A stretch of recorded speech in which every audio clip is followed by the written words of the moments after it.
I'm sure you've heard the news. Two massive jumbo jets, hundreds of passengers, and a single airport shrouded in fog. What could possibly go wrong? On March 27, 1977, this seemingly routine day at Tenerife Airport turned into the deadliest aviation disaster in history. How did two experienced flight crews operating state-of-the-art aircraft end up on a collision course? Was it human error, bad luck, or something deeper?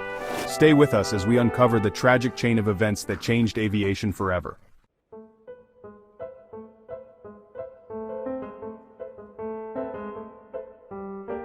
Tenerife Airport was never meant to handle the volume of air traffic it faced that day. A terrorist bombing at Gran Canaria Airport had forced dozens of flights to divert to Tenerife, filling its small runway with planes far larger than it was designed to accommodate. Among these were two Boeing 747 jumbo jets, KLM Flight 4805 and Pan Am Flight 1736. Both were bound for Gran Canaria, but the unexpected diversion set the stage for disaster. Presenter, this wasn't just a case of bad timing, it was a perfect storm, an overburdened airport, thick fog, and a series of decisions that, in hindsight, seem almost unbelievable.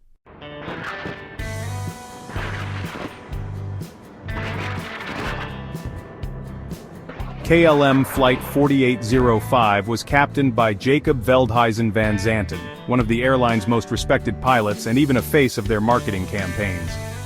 Meanwhile, Pan Am Flight 1736 was led by Captain Victor Grubbs, a seasoned aviator with decades of experience.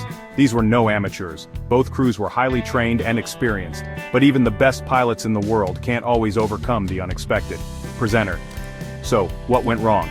Let's start with the layout of Tenerife Airport. It's important to understand how the conditions that day turned a crowded runway into a ticking time bomb.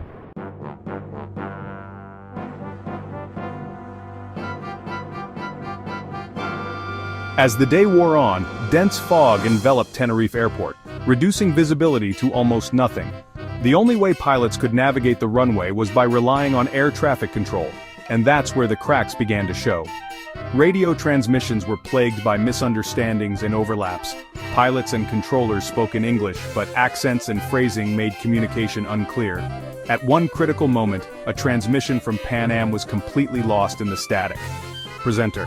Think about it, you're in the cockpit of a massive 747 surrounded by fog, trying to interpret vague or interrupted instructions. It's a recipe for disaster.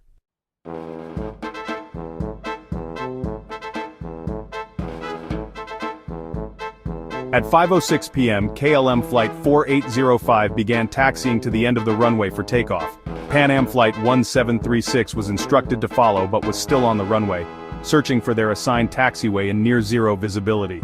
Captain Van Zanten of KLM believed he had been cleared for takeoff and began accelerating down the runway. But in reality, Pan Am was still in his path, obscured by the fog. A critical miscommunication occurred.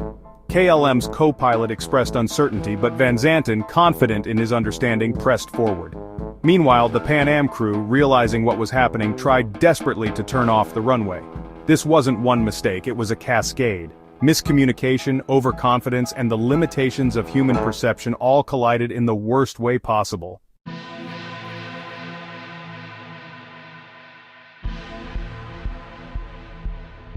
At 5:07 p.m., the KLM 747 collided with Pan Am 1736 at full speed. The impact was catastrophic. Both planes erupted into flames and debris was scattered across the runway. 583 people lost their lives that day, making it the deadliest aviation disaster in history. Only 61 passengers aboard Pan Am survived, thanks to the quick actions of the crew. Presenter. It's hard to comprehend the scale of this tragedy, but what's even more sobering is knowing how close it was to being avoided.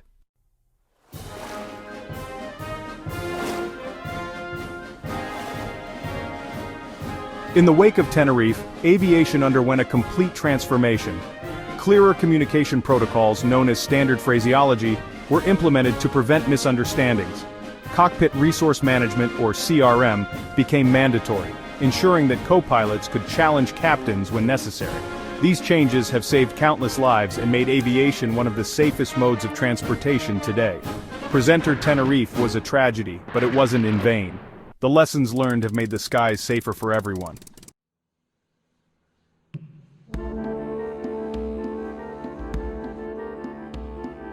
The Tenerife disaster isn't just a story about aviation.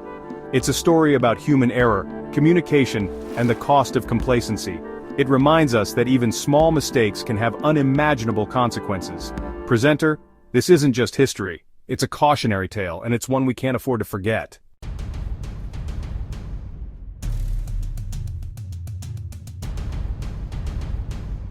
From tragedy comes progress. The story of Tenerife is a reminder of how far we've come and how much we've learned, but also how fragile the balance of safety can be.